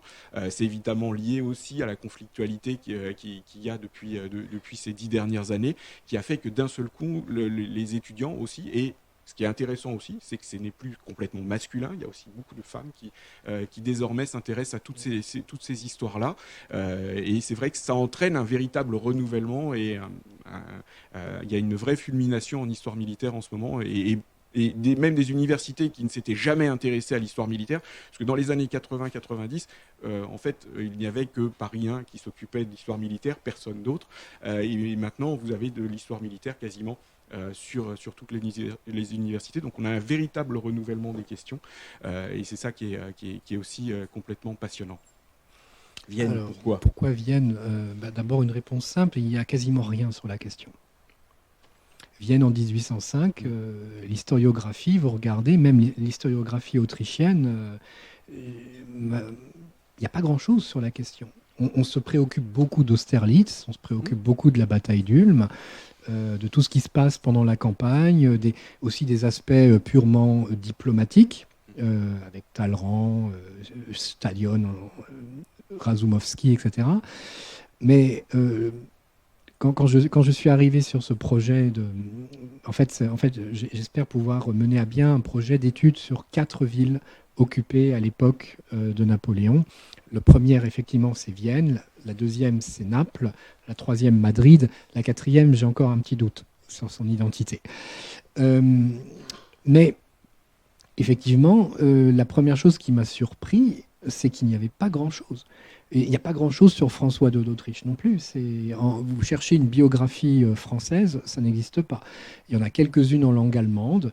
La dernière en date, je crois que c'est Victor Bimmel, 1939. Donc ça commence à remonter. J'en oublie peut-être d'autres, mais qui n'étaient pas aussi développés d'une certaine façon.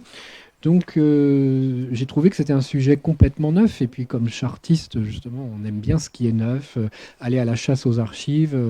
Quand j'ai ouvert les cartons des rapports, des fameux rapports de Wrebna, à l'empereur.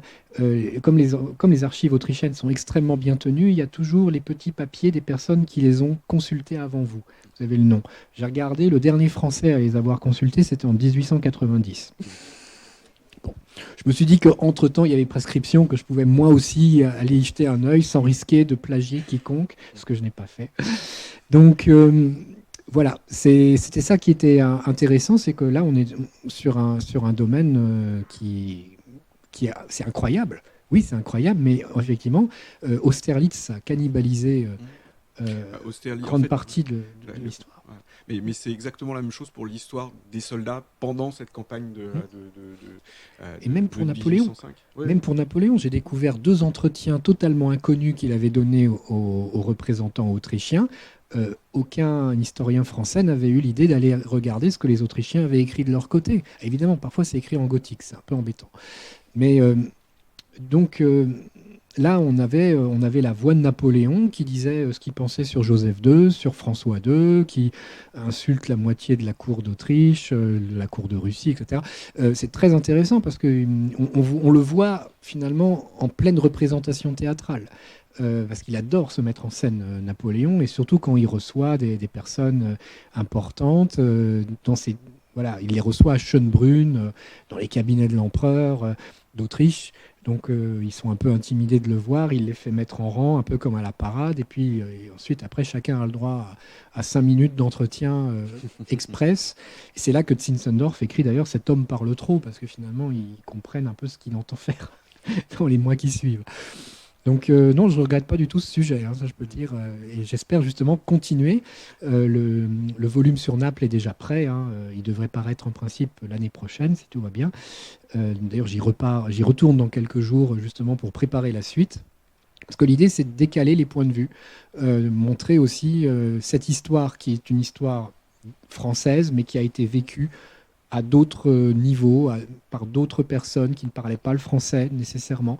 Et voilà. Là, je m'intéresse, par exemple, je vais m'intéresser j'espère trouver des documents sur le sujet, sur comment les Napolitains ont vécu le départ de Joseph pour Madrid et comment les services napolitains ont accompagné leur roi qui s'en allait jusqu'à Madrid et au moment où le pouvoir s'effondre totalement là-bas. Donc là aussi, c'est très intéressant de ne pas s'occuper seulement, de petites thématiques franco-françaises. Oui, c'est l'un des grands renouvellements, hein, justement, d'essayer de décentrer et de désaxer les points de vue, parce que c'est vrai que les événementiels, que ce soit d'Austerlitz ou du reste, ont complètement phagocyté, ont complètement étouffé ces voix. Et c'est vrai que dans les historiens français, il y a eu aussi tendance à, on va dire, travailler sur l'événementiel d'un point de vue français, parce que évidemment il y a des sources, parce que évidemment c'est la gloire nationale, parce que etc., et que regarder de l'autre côté du miroir, des fois ça ternit un peu cette gloire nationale, ce qui fait que les gens peut-être ont un peu répugné. Et il y a aussi un problème de source. Tout simplement, quand vous allez au service historique de la défense, hein, comme je le disais tout à l'heure, pour tout ce que Vincent vous a montré en termes de police militaire, en fait, la police militaire, il y a des énormes blancs, et j'ai voulu faire exactement ce qu'a fait Vincent pour le reste de la campagne. Et en fait, alors, j'ai pas réussi à avoir accès au SHD, c'est notre affaire parce que c'est très compliqué parfois. Mais en fait, pour 1805, vous avez trois pochettes. Je les ai localisées, je les ai vues, elles étaient là, mais c'est 3 pochettes et noyées dans le reste. Voilà. Il y a un peu plus pour les campagnes d'après, et c'est vrai aussi que sur la campagne de 1805, par exemple, on connaît mieux, il y a plus de sources et plus de témoignages aussi sur l'occupation de 1809. Ouais. Donc ce qui fait que ça a été un petit peu plus regardé, un petit peu plus étudié. Et moi j'aurais un conseil pour le quatrième, il faut prendre une ville occupée pour la fin de l'Empire. Parce qu'en fait, voilà, entre le début de l'Empire, une guerre mesurée, une guerre réglée, faite entre militaires, du début de l'Empire et la fin de l'Empire, les rapports ne sont pas du tout les mêmes. Et c'est vrai que moi, je l'ai vu avec même mes officiers. Les officiers sont beaucoup moins bien traités à la fin de l'Empire, et même par rapport à ces badinages dont je vous parlais tout à l'heure, on les traite beaucoup moins bien à la fin de l'Empire. Donc il faudrait regarder la fin de l'Empire, parce que évidemment, il y a une énorme mutation de la guerre et une violence de la guerre qui se met en place, et une détestation à la fois de l'occupant français et des pratiques d'occupation qui se met en place, qui automatiquement, avec le temps, on n'est plus du tout les bienvenus en 1812 ou 1813 en Allemagne, et en Italie, et encore moins en Espagne. Pardon, une autre question. Oui. Merci beaucoup pour cette conférence et pour vos 2 interventions. En fait, moi j'ai une question un peu simple, c'est... Finalement, est-ce qu'on ne sous-estime pas aussi la dureté de la vie quotidienne des soldats, les souffrances endurées, etc., pendant les campagnes vraiment victorieuses et spectaculaires comme celle d'Austerlitz, de Jena, de Friedland, etc. Encore que Friedland, il y a Eylau juste avant, donc on en parle un petit peu quand même, du carnage. Mais alors qu'on a tendance à plus se centrer sur justement la souffrance des soldats, des troupes, pendant les grands échecs, les grands désastres, comme la retraite de Russie, par exemple, où on évoque souvent le froid, la faim, les pertes incroyables. Et du coup, pour une campagne comme celle de 1805, on a tendance à sous-estimer, comme elle paraît vraiment glorieuse, spectaculaire, réussite totale, on va dire, sur le plan stratégique et tactique, on a tendance un peu à sous-estimer le fait que même pendant une campagne victorieuse, il y a quand même pas mal de dureté, de souffrance, etc. De toute manière, c'est ce que j'ai dit. Hein. Là, quand on regarde, on va dire, l'historiographie un peu ancienne, oui, on a l'impression que tout s'est merveilleusement bien passé.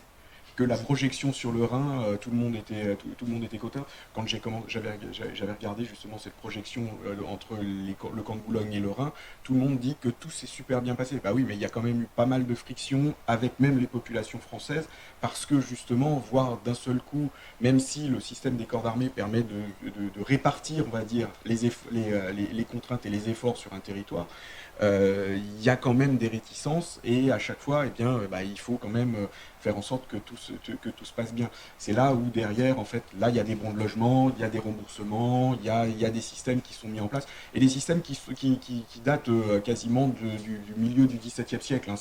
Il y a pas mal de choses qui n'ont pas changé, ne serait-ce qu'un truc tout bête, mais le marquage des maisons. Avant que l'armée arrive, un régiment arrive, il y a le fourrier qui passe avant et qui marque les maisons. Et les maisons qui acceptent les soldats, eh bien, c'est des marques qui sont exactement les mêmes, avec la même craie blanche ou la même craie rouge que quasiment depuis la période médiévale. Donc les choses sont en place pour l'aspect français. De l'autre côté, c'est un petit peu plus compliqué. Et effectivement, la souffrance du soldat, en fait, a toujours été minimisée, parce que justement, la campagne est glorieuse. Et plus la campagne est glorieuse, et moins on va dire, la souffrance du soldat est montrée. Mais c'est une chose que je voulais vous dire, mais les premiers bivouacs, les bivouacs les plus compliqués, c'est évidemment les bivouacs le soir où il a beaucoup plu dans la journée, où il a neigé, et les premiers bivouacs dans la neige, ce sont les bivouacs un peu avant Austerlitz. On retient tous le bivouac avec les flambeaux, etc., qui est vrai, ce bivouac est réel, mais n'empêche qu'il y a quand même eu des nuits très compliqué. Et puis, par exemple, si je vous dis Dürrenstein en 1805, vous savez pas ce que c'est. Mais moi, voilà. Et ben, en fait, c'est un véritable demi-revers qui a été tourné, vrillé, etc. Mais n'empêche que les Russes ont complètement explosé les divisions de mortier, et ça a été c'est une belle défaite. Et personne ne la connaît. Voilà. Alors bon, j'ai pas abordé, mais il y avait les aspects du feu. Mais ce sera vrai aussi. Alors c'est moins vrai après dans les campagnes de 6-7, parce que les marches notamment sont beaucoup moins longues. Elles sont plus pénibles parce qu'il y a la neige, parce que il y a des conditions climatiques beaucoup plus dures. Mais là, la spécificité de 1805, c'est surtout cette projection des forces qui est nouvelle. Et ce ravitaillement, en fait, qui ne suit pas, parce qu'il y a encore plein de bugs dans le système qui sera buggé jusqu'à la fin. Voilà. Et là, je vous renvoie aux travaux, notamment pour tout ce qui est logistique, je vous renvoie aux travaux de Jean-François Brun, notamment. Et on a fait une journée d'études sur la logistique à la Fondation, qui sera publiée notamment à l'automne, qui étudie... il y aura une journée d'études sur les civils où Vincent reviendra probablement parler de tout ça. Moi, je parlerai notamment de ses relations avec les femmes. Mais voilà, tous les ans, à la Fondation, on a une journée d'études à thématique pure militaire que j'organise, puisque je suis spécialisé dans cette histoire militaire et sociale. Et donc, on a fait le combien de morts, on a fait la logistique, et la prochaine, ce sera sur les civils. Et puis, on a comme ça plein de thèmes un petit peu saillants, qui sont justement des thèmes qui sont dans le renouvellement historiographique. Et j'avais, si possible, une petite suggestion pour Vincent Huguelet, puisque vous parlez prendre une ville de la fin de l'Empire. Est-ce que ça pourrait est-ce que ça pourrait être par exemple Hambourg, parce qu'il me semble que Hambourg, j'y avais pensé, par Davout jusqu'à après l'abdication. Il y a un siège très intéressant à Hambourg, donc ça fait partie des pistes que j'explore effectivement, mais Emmanuel de Varesquiel m'a aussi fait une suggestion qui est très séduisante. J'ose pas trop la dévoiler, mais voilà, je vais réfléchir. Hambourg, il y a un problème de source, parce qu'il y a eu beaucoup de destruction des sources. C'est un peu aussi le problème, c'est que même pour Vienne, hein, je sais qu'il y a eu beaucoup de destruction, beaucoup de pertes. Notamment, il y a eu un incendie, c'est en 1923, je crois, hein, c'est ça. Aux archives. Pas les archives que j'ai. C'est pour ça que j'ai dit tout à l'heure que j'étais très heureux que ces archives-là n'avaient pas été détruites, effectivement. Parce que oui, Hambourg a été beaucoup bombardé pendant la Seconde Guerre mondiale. C'est ça. Voilà. Et c'est aussi l'un des problèmes, parce que l'une des villes qui serait super intéressante à travailler, c'est Berlin, évidemment. Mais voilà, ça fait partie. Mais Varsovie, peut-être. Je laisse à qui veut. Merci beaucoup à vous deux, en tout cas.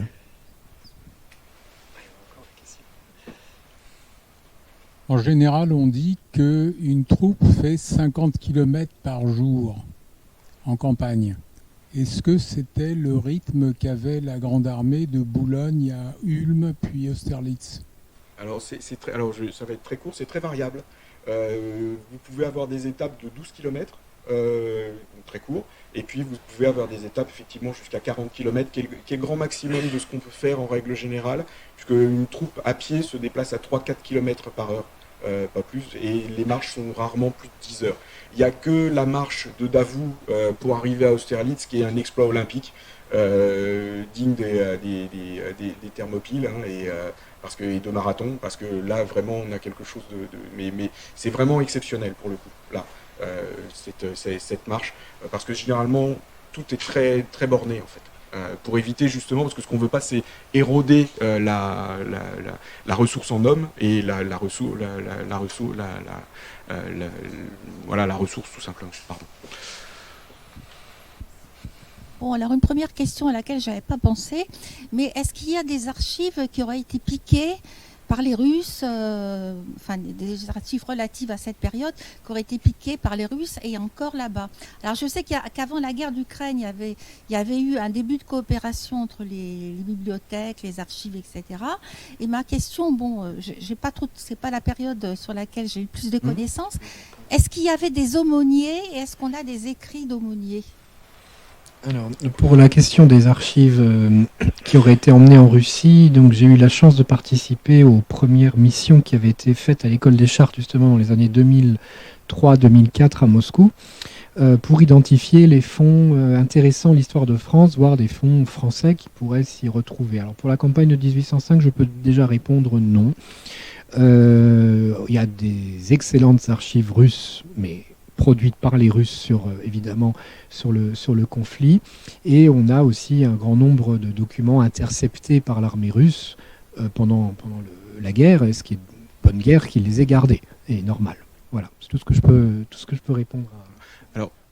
Alors non, alors il y en a plus en réalité.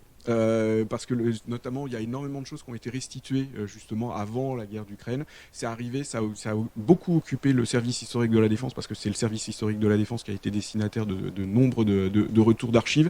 Et en réalité, il y a très peu d'archives anciennes dans tout ce qu'il y avait, puisque ce qui a été saisi d'abord par les Allemands et ensuite par les Russes, puisque le schéma est là, ce sont essentiellement des archives 20e siècle et de la fin du 19e, et il y avait très très peu de choses sur le Premier Empire. J'ai demandé aussi, voilà, et j'ai participé aussi à une mission, j'ai pu voir quelques fonds français là-bas, et effectivement sur 1812 il y a énormément de choses, parce qu'il y a eu énormément de captures à la fois d'estafettes et de fourgons français.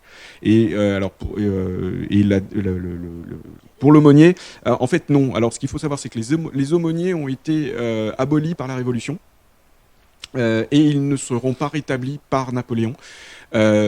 Sachant qu'il n'est pas sourd à la misère religieuse de ses soldats. Alors il y a une grande religiosité chez tous les soldats qui viennent de Suisse, qui viennent de Belgique, ça on le voit par les lettres.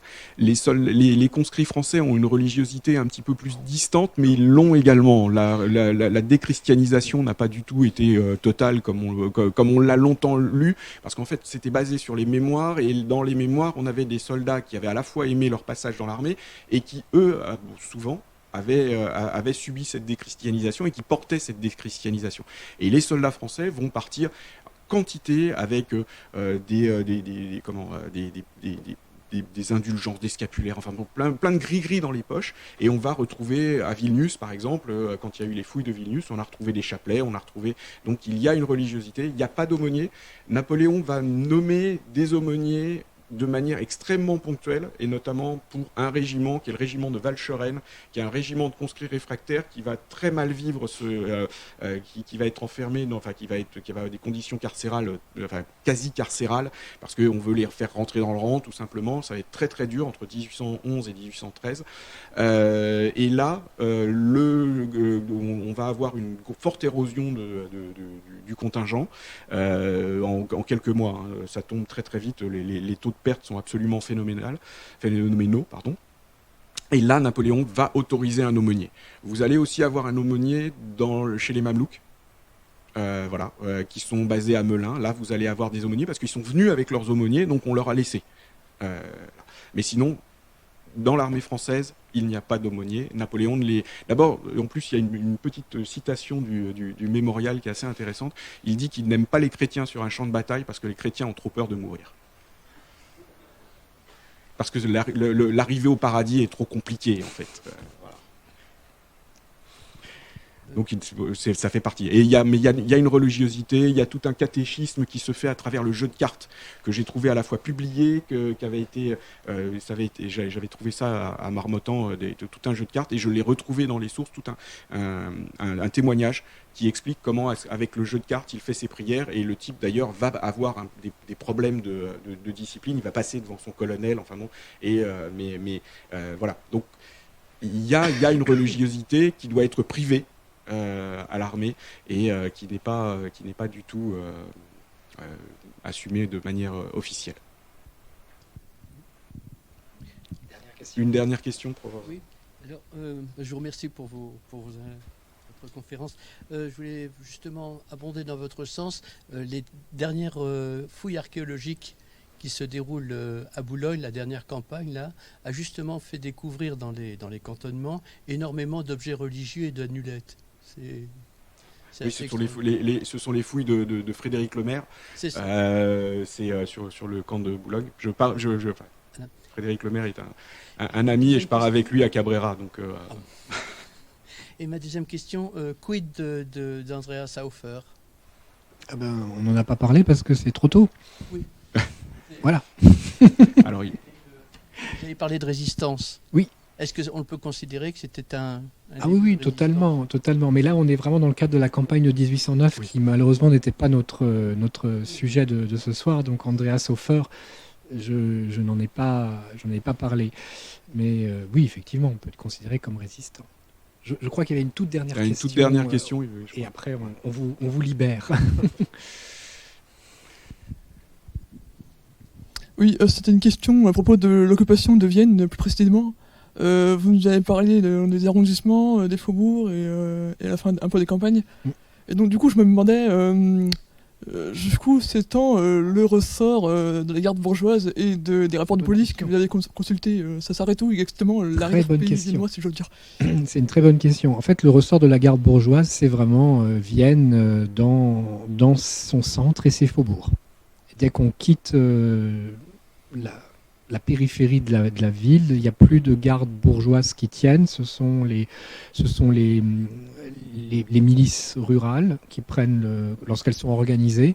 Et ensuite, après, très rapidement, à partir du mois de décembre 1805, Berthier organise des colonnes mobiles pour faire la chasse, d'abord officiellement aux paysans qui peuvent se révolter, mais surtout contre les traînards de l'armée française, qui sont répartis dans la campagne de la Basse-Autriche et qui se comportent très mal. Donc voilà, donc pour cette question de la garde bourgeoise, il faut savoir qu'on leur avait laissé leurs armes. Ils étaient en mesure de maintenir l'ordre. Et c'est vrai qu'ils gardaient un souvenir un peu mécontent de Napoléon, parce que Napoléon était censé les passer en revue avant Austerlitz, justement dans les jours qui ont suivi, je crois, alors c'est le 15 ou le 16 novembre, quand Napoléon arrive et il s'arrête pour la première fois à Schönbrunn. Il était censé passer en revue la garde bourgeoise de Vienne. Ils se sont levés, ces braves gens, à 5 heures du matin. Il faisait à peu près moins 10 degrés. Ils ont attendu jusqu'à midi. À midi, l'empereur est passé à fond de train, à cheval, ne s'est pas arrêté, et on leur a dit, c'est bon, vous pouvez rentrer chez vous. Donc voilà, c'est... Eh bien, ça, je pense que ce sera le mot de la fin.